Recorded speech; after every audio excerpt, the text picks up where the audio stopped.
جو لائن میں کھڑا ہوتا ہے اس کو آٹا نہیں ملتا.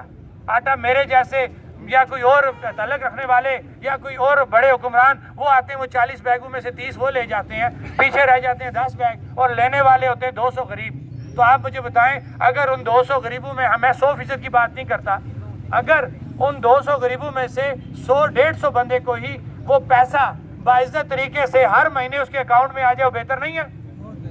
یہ وہ میکانزم ہے جو ہم حکومت سے منوا کے آگے ہیں, اور ہم نوٹیفیکیشن کروا کے آگے ہیں کہ اب وہ مل مافیا اس سے باہر نہیں جا سکتا, حکومت اس سے باہر نہیں جا سکتی.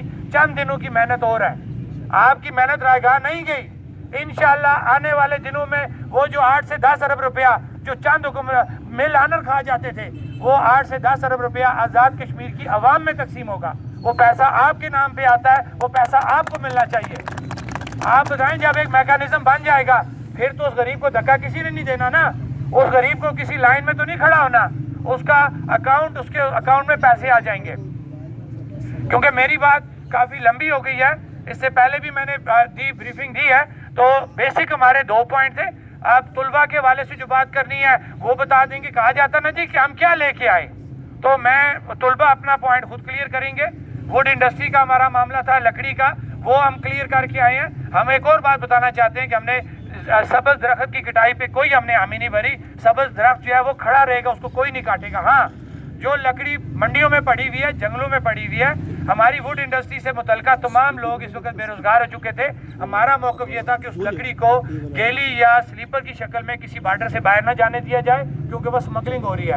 اس لکڑی کو مظفر آباد, آزاد کشمیر کی جہاں منڈیاں ہیں ان میں لاتے ہوئے لوکل لوگوں کی ضرورت کو پورا کیا جائے, اور ہمارے ووڈ فیکٹری والے جو مالکان ہیں ان کو دیا جائے, تاکہ ہمارے وہ بے روزگار نوجوان جن کا روزگار اس وقت لکڑی نہ ملنے کی وجہ سے بند ہے, ان کا روزگار جاری ہو سکے.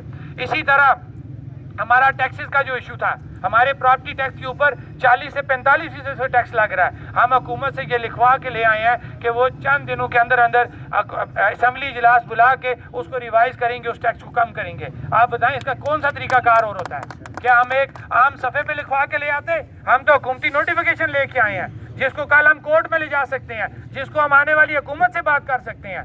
آپ کی بات سمجھنے والی ہے کہ ہم نے جو بات کی ہے آپ لوگوں کی بہتری کی ہے. ہم نے کوئی ایسی بات نہیں کی جس میں آپ کا نقصان ہو. اب میرے سے جو پوائنٹ رہ جائیں گے, میں آنے والے مقرر میں محمود بیگ صاحب سے بھی بات کروں گا کہ وہ باقی چیزیں ڈسکس کریں گے. صرف میں اپنی بات ختم کرنے سے پہلے میں ایک بات یہ کہوں گا کہ آپ لوگ جڑے رہیں. آپ لوگوں کے اتحاد و اتفاق میں ہی یہ برکت ہے. آج یہ 9 چیزیں جو ہم لے کے آئے ہیں, حکمرانوں نے جو گھٹنے ٹیکے ہیں وہ صرف آپ لوگوں کے اتحاد و اتفاق کی وجہ سے ٹیکے ہیں. 76 سالوں میں تو کسی نے آپ کا حق تسلیم نہیں کیا. میری مراد کہ پیداواری لاگت کا تعین کرنا 76 سالوں میں کیوں نہیں ہوا؟ آج کیوں ہوا؟ اس لیے کہ آپ لوگ باشعور ہو چکے ہیں, آپ سمجھ چکے ہیں کہ یہ ریاست آپ کی ہے, اس کے وسائل آپ کے ہیں, ان وسائل پہ پہلا حق آپ کا ہے.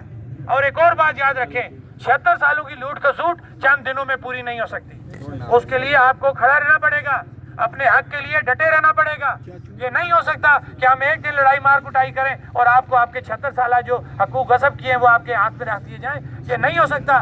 اربوں روپے جو مل آنر کے جیب میں جا رہے ہیں, وہ ایک دم کہ آپ کو جو ہے وہ پیسے ہم چھوڑ رہے ہیں تو آپ جائیں اس کا نظام چلائیں. اس کے لیے آپ لوگوں کو اکٹھا رہنا پڑے گا. اور انشاءاللہ میں یہ بات دعوے سے کہتا ہوں کہ آپ لوگوں کا اکٹھا رہنا, جموں کشمیر جوائنٹ عوامی ایکشن کمیٹی کا اپنے پلیٹ فارم پہ قائم رہنا, آپ کی کامیابی جو ہے انشاءاللہ آپ کو کامیابی ملے گی. میری سے جو باتیں رہ گئی ہیں وہ محمود بیگ صاحب یہ آنے والے مقرر بات کریں گے. کسی کے ذہن میں کوئی سوال ہوا, میں نے ہمیشہ یہ بات کہی ہے کہ آپ کے ذہن میں کوئی سوال ہے, آپ جو ہی بیگ صاحب بات کرتے ہیں ان سے روک کے پوچھیں, مجھ سے پوچھیں, ہم آپ کو اس کا جواب دیں گے. بہت بہت شکریہ, اس امید کے ساتھ کہ آپ کسی کی باتوں میں نہیں آئیں گے.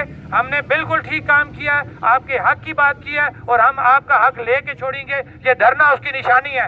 جس دن ہم یہاں سے اٹھے آپ کہنا کہ ایکشن کمیٹی والے بھاگ گئے ہیں. یہ بات یاد رکھیں, ہمیں مرنا قبول ہے لیکن ہم یہاں سے بھاگنے والے نہیں ہیں. یہ بات میں اوپن اجتماع میں کہہ رہا ہوں کہ ہمیں مرنا قبول ہے, ہم یہاں سے بھاگیں گے نہیں. انشاءاللہ آپ کے ساتھ ہیں, پہلے بھی آپ کے ساتھ تھے, اور ابھی بھی آپ کے ساتھ ہیں.